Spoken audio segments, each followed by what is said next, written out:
I didn't yell. I didn't bang anything.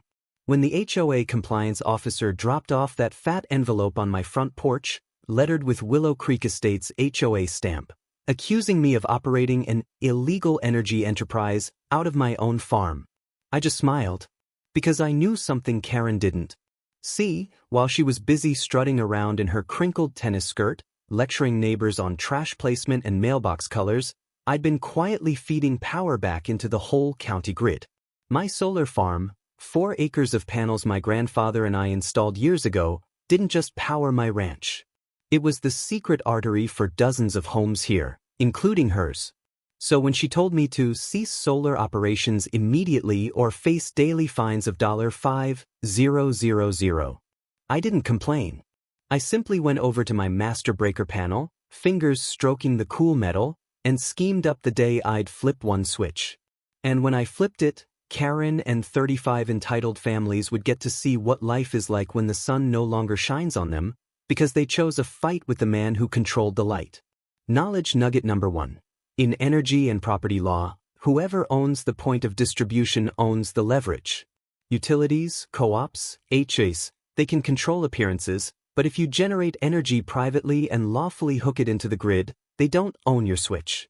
You do. I didn't complain when they labeled my solar farm as an eyesore. I didn't respond when they labeled it unsafe.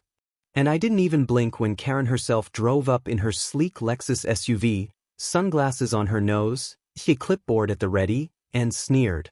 Your little science project ends today, mister. Our neighborhood has a right to uniformity. We can't have your tacky panels ruining our image. Ugly panels? My solar farm ran her curling iron, her air conditioner, her coveted pool lights. But that's the catch about power. Folks only revere it when you remove it. So hold on tight. Because this isn't merely a tale of a man defending his solar farm. It's the story of how one switch, supported by paperwork, persistence, and just a dash of Texas stubbornness, brought a suburban empire to its knees. Her name was Karen Thornhill, 56 years old, president of Willow Creek Estates HOA, the type of woman who thought laminated duplicates of HOA bylaws were as holy as the Bible. If there was a rule that could be nitpicked to death, she had it printed out, marked up, and ready to stuff in her neighbors' mailboxes. She couldn't be avoided. Teased and sprayed blonde hair, tennis visor clean, perfume pungent enough to detect 3 parking spaces away. And naturally, she accessorized with her clipboard, because to Karen, being president of the HOA wasn't an honorary task. It was an office.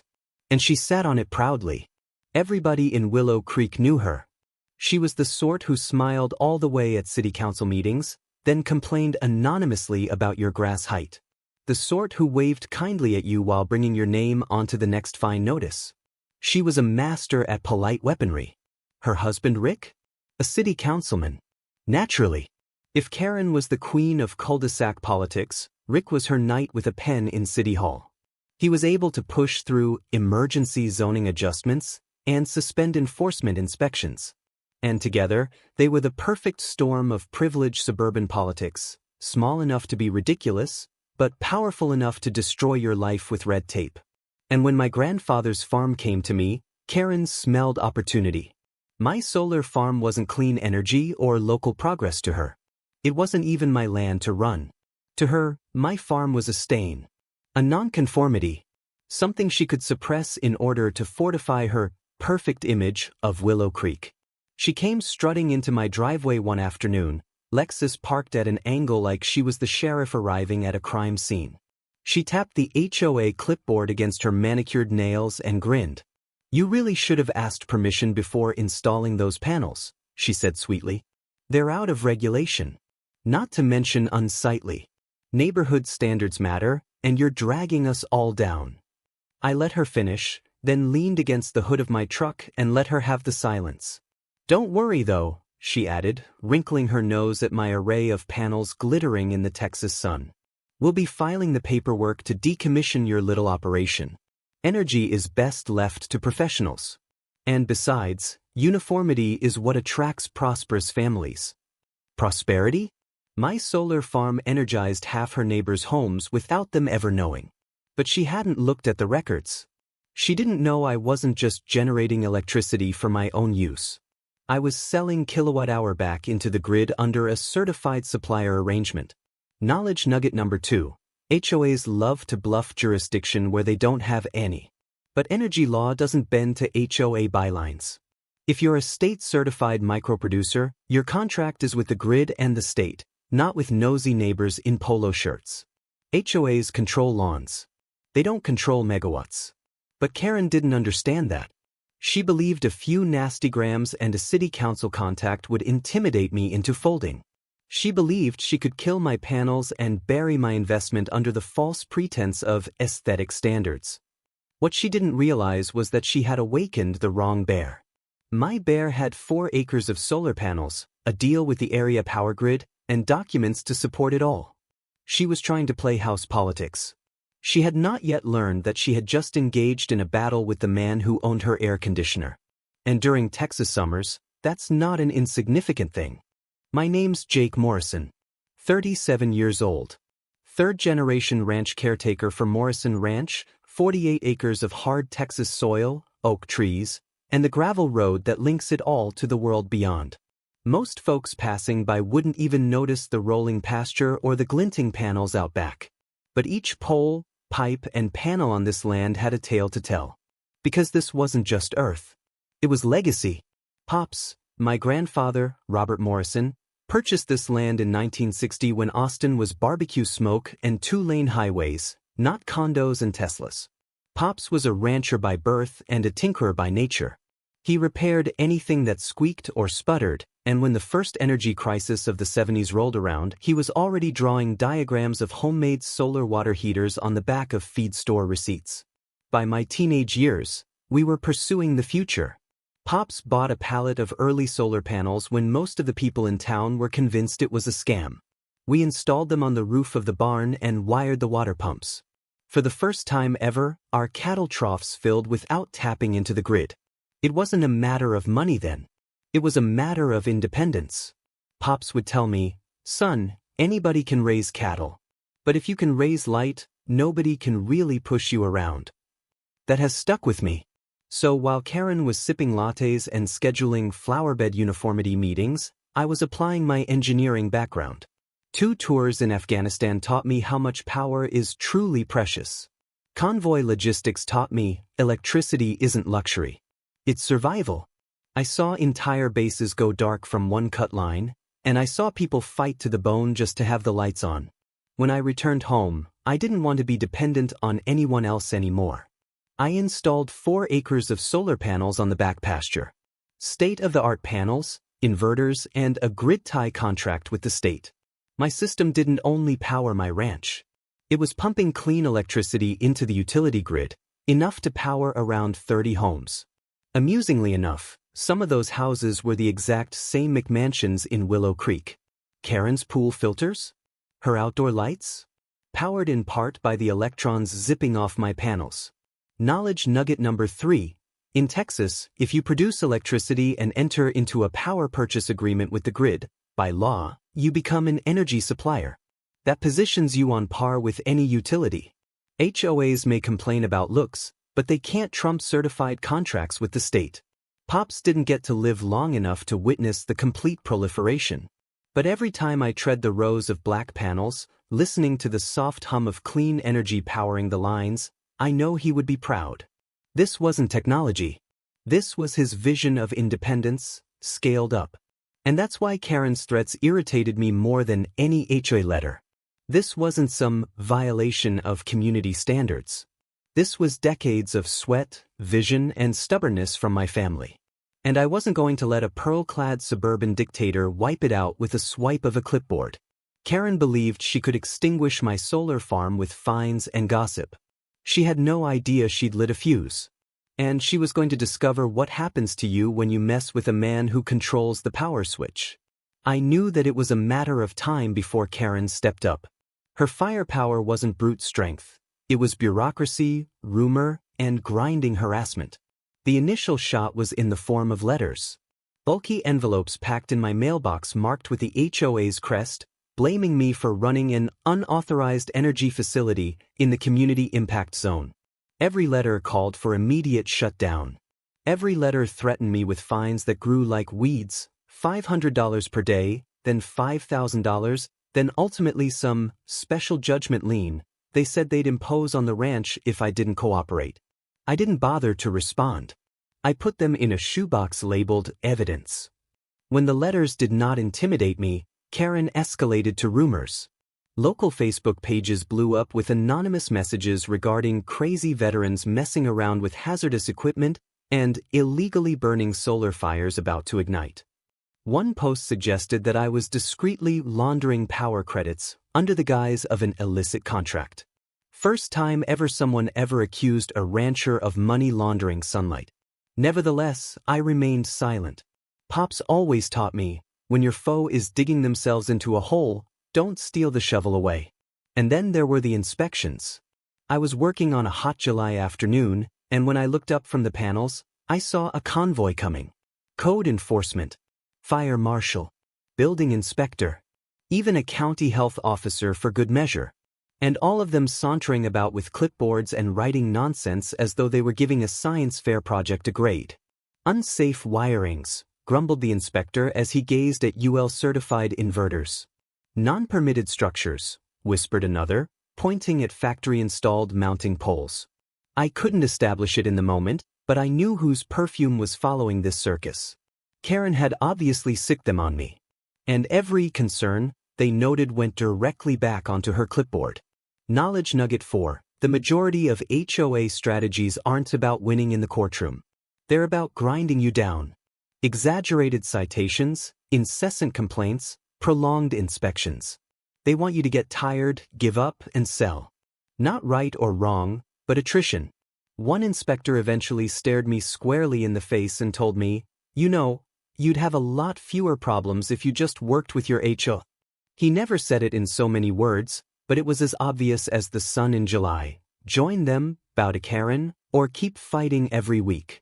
That night, sitting on the porch with a cup of coffee, Karen herself drove by in her Lexus. She didn't stop. She didn't need to. She slowed down just long enough to smirk, slide her sunglasses down, and yell across the fence. "Tick-tock, solar boy. You'll be shutting those panels down sooner or later." I didn't respond. I didn't budge. I simply raised my coffee in silence, a toast she was not worthy of. What she didn't know was each day she bullied me, each truck and each rumor made my case more airtight. Every phony citation became more evidence in my shoebox titled, HOA harassment. Karen believed she'd cornered me with paper. She never paused to think about one little reality. If she wanted to battle me for control, I had more cards than she ever dreamed. Because those 4 acres of panels weren't solely mine. They belonged to her too. And someday, I'd demonstrate it by revealing to her just how bleak her utopia was when the switch got turned. The inspections and letters didn't bother me, so Karen increased the heat. Then there were the night patrols. My neighbors informed me that the HOA had created what they called the Community Safety Watch. It consisted of 3 guys who were bored out of their skulls wearing the same polo shirts, parking themselves at the entrance to Morrison Road like mall cops on guard, scribbling down license plates of anyone who came to my ranch. They were supposed to be watching out for crime. In fact, they were spying on my delivery trucks. I drove down one Saturday morning and discovered them sitting in folding chairs, dripping with sweat in the Texas heat, binoculars draped like trophies around their necks. "You can't block this road," I stated bluntly. One of them puffed out his chest. "Sir, HOA regulations reserve this entrance for Willow Creek residents only." I spread the deed open. Same old worn paper my pops had signed 50 years before. I held it just long enough for them to get a glimpse of the official seal. "This road is mine. And the only set of rules that apply here," I struck the paper, "are written in this deed." They didn't even read it. They didn't have to. They just wrote down on their clipboards, called Karen, and sped away. I took photos of their plates and stored it in my shoebox categorized evidence. When surveillance didn't faze me, Karen upped the ante. She phoned the local news station. I watched TV one night to see her on camera beside her immaculately manicured front yard, dripping honey into the microphone. "We're just worried about our families," she said, her eyes dripping with fake tears. This solar facility is hazardous. We can't have an unstable installation putting our children in danger. What she didn't say. My panels were UL certified and aced each safety inspection in the county. Knowledge nugget number 5. News stations crave drama. They air HOA tearjerkers without fact-checking. They'll air the tears, but not often the technical reports behind them. Always have paperwork at the ready, because when truth finally surfaces, paper trumps pity. But Karen didn't let it there. She bulldozed her city council husband, Rick, into writing an emergency zoning resolution stating that all non-conforming energy production in Willow Creek have to shut down until it can be reviewed. His friends inserted it on the agenda, and within days it was rubber-stamped. Problem was, they'd forgotten one tiny but significant detail. My solar contract wasn't with the city. It was with the state energy grid. Their little HOA trick couldn't reach it. Nevertheless, the pressure campaign intensified.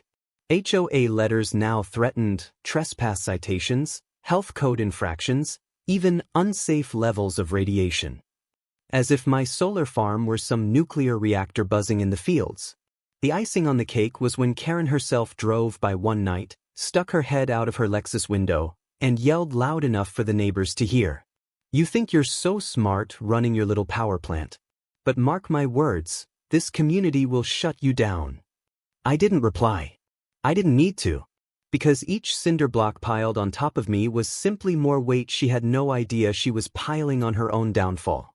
By August, Karen had hurled legal maneuvers, fake inspections, news spin, and mob pressure against me. She believed she was constructing an airtight case.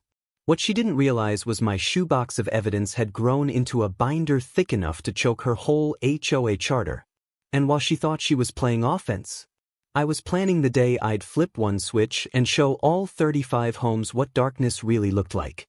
All fortresses have a vulnerable spot. And for Willow Creek, that was not their bylaws, their fences, or even their bank accounts. It was their power line. See, when Pops and I constructed the solar system, we did not merely hook it up to cattle trough pumps and cabin lights. We hooked it into the utility grid under a legal power purchase agreement. That meant the grid was dependent upon my panels to meet peak loads. That meant when Karen's A went out to the suburbs, some of the juice that powered their humongous McMansions came directly from my back pasture. Same panels she wanted removed were literally humming her fridge. I verified it one evening at the county records office. I accessed the interconnection maps and mapped the service lines. There it was in black and white. Willow Creek's feeder circuit had only one real source of support, my solar array. Knowledge nugget number 6, grid tie agreements are enforceable by law. They couldn't care less about HOA rules. If you're hooked up and certified, the utility relies on your contribution. And when everyone needs the peak load, shutting you down means shutting down everybody else as well.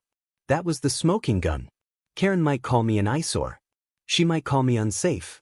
She might denigrate my name on Facebook until her fingers would cramp. But she couldn't alter the fact that those gargantuan suburban air conditioners humming through the hot summers were drawing from the very farm she sought to quell. The irony was acuter than barbed wire. She desired my panels removed. But if I dispatched them myself, she and 35 other neighbors would sweat quicker than popsicles on asphalt. I didn't gloat. I didn't even bring it up initially. I just continued to document every HOA car driving by my gate, every bogus citation, every threatening email. I was gathering evidence while quietly sitting on the kill switch they had no idea was there. Then, one evening, Karen let her true colors shine through. She stood up at an HOA meeting, cameras rolling, and announced in that condescending, syrupy tone, "This fellow believes he has authority over all of us. But no one's greater than the neighborhood. And I assure you, come this summer, those panels will be shut down." The audience applauded. But I couldn't help grinning because applauding neighbors didn't know what was real. If those panels were shut off, their Netflix, their air conditioner, their pool pumps, everything would grind to a halt along with them. That was when the tide changed. I was no longer on the defensive. I had a trump card in my hand that was out there in the open. Karen believed that she was gaining traction. She was actually weaker than ever. Her HOA And when the time came to show who really held power in Willow Creek, it would not be in court documents or gossip mills. It would be in light switches. Because when the lights are out, you find out quickly who the gatekeeper is. And in Willow Creek, that was me. It didn't take long for Karen's empire of fines and gossip to collapse. It was a little after noon the day I finally flipped that master breaker. The Texas sun was hot, my panels were pumping more power than the grid could absorb, and Willow Creek was humming like a hive. Kids playing video games. Moms making smoothies. Karen most likely ironing another tennis skirt. Then in one smooth motion, I pushed the breaker down. Silence. Air conditioners ground to a stop. Pool pumps coughed out their last gasp. Televisions clicked off in the middle of broadcasts. 35 homes lost power during the sweltering week of August, all of them looking into the blackout and wondering what had just occurred. Phones began lighting up my line within minutes. Neighbors, contractors, even Rick himself calling for restoration. But the reality was straightforward: maintenance. I was perfectly well within my rights to power down my own solar farm for maintenance. And no one could prevent me from doing so. For 6 hours that community sat sweating in the dark. And every minute reinforced what I'd known all along. Karen hadn't built a kingdom. She'd built a house of cards balanced on my switch. Knowledge nugget number 12. Control isn't loud. True control is quiet. It's the leverage built into deeds, into contracts, into infrastructure nobody pays attention to until it's gone. By the time I restored the power, the HOA had already broken apart. Enraged residents flooded Karen's driveway looking for answers. You said he wasn't in charge. You said the solar was against the law. Karen, red-faced and shaking, attempted to spin lies, but the crowd was no longer believing it. In weeks, half of her board quit, neighbors sued, and Rick resigned from his seat on the city council under investigation. The bank accounts of the HOA dwindled into attorney fees and refunds until they altogether collapsed. While my solar farm continued to hum on the pasture, energizing homes and selling to the grid as if nothing transpired. Only now, I inserted a clause. Anybody downstream who wished to continue riding the wave would give a fair share, contract in hand. No bluffing. No HOA clipboards. Just business on my terms. And as ridiculous as it sounds, former sneerers at my panels began visiting with pies, thank you cards, even checks to solidify deals. One fellow shook hands with me and grunted, "Guess we were all renters in your power plant after all." Karen? She disappeared. Word was she sold her Lexus, ran off to another subdivision 2 counties away, and acquired another HOA throne to occupy. Perhaps she'll catch on. Perhaps she won't. But around these parts, individuals never did forget. So when newcomers inquired about Morrison Ranch, they didn't merely indicate the cattle or the fields.